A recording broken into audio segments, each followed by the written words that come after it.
भगत सिंह महान स्वतंत्रता सेनानी और क्रांतिकारी थे। उन्होंने भारत और ब्रिटिश साम्राज्य के खिलाफ लड़ा।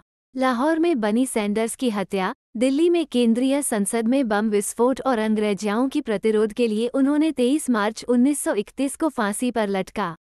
भगत सिंह 28 सितंबर 1907 को प्रचलित हुए, परंतु तत्कालीन अनेक साक्ष्यों के अनुसार 27 सितंबर ईशून्य को एक सिख परिवार में हुआ था।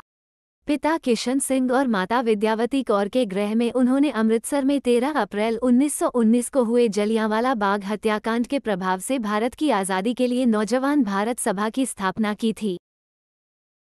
वर्ष 1922 में चौरी चौरा हत्याकांड के बाद भगत सिंह ने अहिंसा के विश्वास को स्वतंत्रता दिलाने के लिए किसानों के साथ चंद्रशेखर आजाद के नेतृत्व में गदर दल का हिस्सा बनाया और काकोरी कांड में फांसी व कारावास से प्रेरित हुए नवयुवक तैयार किया।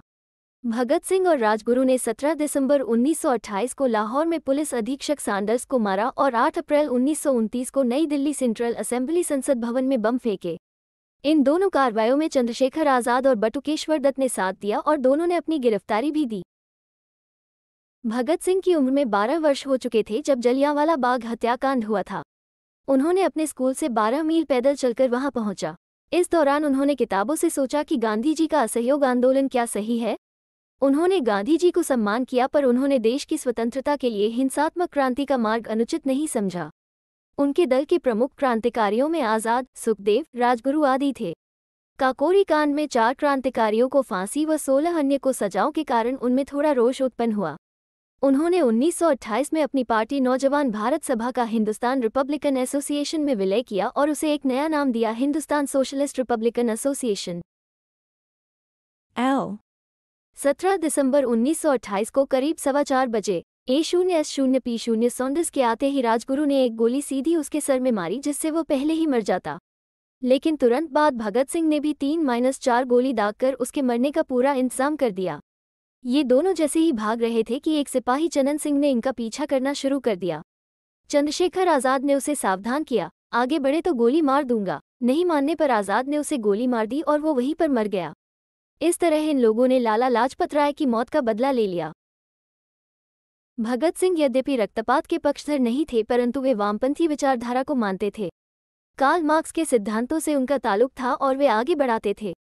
वे समाजवाद के पक्के पोषक थे और पूंजीपतियों की मजदूरों के प्रति शोषण के विरोधी थे। उन्होंने दिल्ली में बम फेंकने की योजना बनाई थी ताकि अंग्रेज जाग चुके हों और उनके हृदय में ऐसी नीतियों के प्रति आक्रोश हो। कांग्रेस की सत्ता में रहने के बावजूद भगत सिंह को कांग्रेस शहीद का दर्जा नहीं दिलवा पाए, क्योंकि वे केवल भगत सिंह के नाम का इस्तेमाल युवाओं को अपनी पार्टी से जोड़ने के लिए करते थे। चूंकि अंग्रेज ही सर्वस्व थे तथा उद्योगपति नुकसान हुआ था, इसलिए उनके विरोध में अंग्रेजों के मजदूरों की नीति को ब्रिटिश संसद में पारित न होने देना था उनका निर्णय। भगत सिंह चाहते थे कि इसमें कोई खून खराबा न हो और अंग्रेजों तक उनकी आवाज भी पहुंचे। हालांकि प्रारंभ में उनके दल के सब लोग ऐसा नहीं सोचते थे, पर अंत में सर्वसम्मति से भगत सिंह तथा बटुकेश्वर दत्त का नाम चुना गया। निर्धारित कार्यक्रम के अनुसार 8 अप्रैल 1929 को केंद्रीय असेंबली में इन दोनों ने एक ऐसे स्थान पर बम फेंका जहां कोई मौजूद न था, अन्यथा उसे चोट लग सकती थी। पूरा हाल धुएं से भर गया। भगत सिंह चाहते तो भाग भी सकते थे, पर उन्होंने पहले ही सोच रखा था कि उन्हें दंड स्वीकार है, चाहे वो फांसी ही क्यों न हो, अतः उन्होंने भागने से मना कर दिया। उस समय वे दोनों खाकी कमीज तथा निकर पहने हुए थे। बम फटने के बाद उन्होंने इनकलाब जिंदाबाद, साम्राज्यवाद मुर्दाबाद का नारा 11 लगाया और अपने साथ लाए हुए पर्चे हवा में उछाल दिए। इसके कुछ ही देर बाद पुलिस आ गई और दोनों को गिरफ्तार कर लिया गया।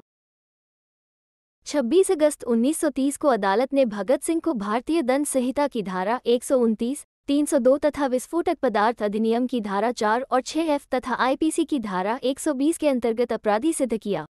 7 अक्टूबर 1930 को अदालत द्वारा फांसी की सजा सुनाई गई। फांसी की सजा सुनाए जाने के साथ ही लाहौर में धारा 144 लगा दी गई। तत्कालीन कांग्रेस अध्यक्ष पं. मदन मोहन मालवीय ने वायसराय के सामने सजा माफी के लिए 14 फरवरी 1931 को अपील दायर की कि वह अपने विशेषाधिकार का प्रयोग करते हुए मानवता के आधार पर फांसी की सजा माफ कर दे। 17 फरवरी 1931 को महात्मा गांधी ने वायसराय से बात की, फिर 18 फरवरी 1931 को आम जनता की ओर से भी अपील दायर की। भगत सिंह की इच्छा के खिलाफ ये सब कुछ हो रहा था। 23 मार्च 1931 को शाम में करीब 7:33 पर भगत सिंह तथा इनके 2 साथियों सुखदेव व राजगुरु को फांसी दे दी गई।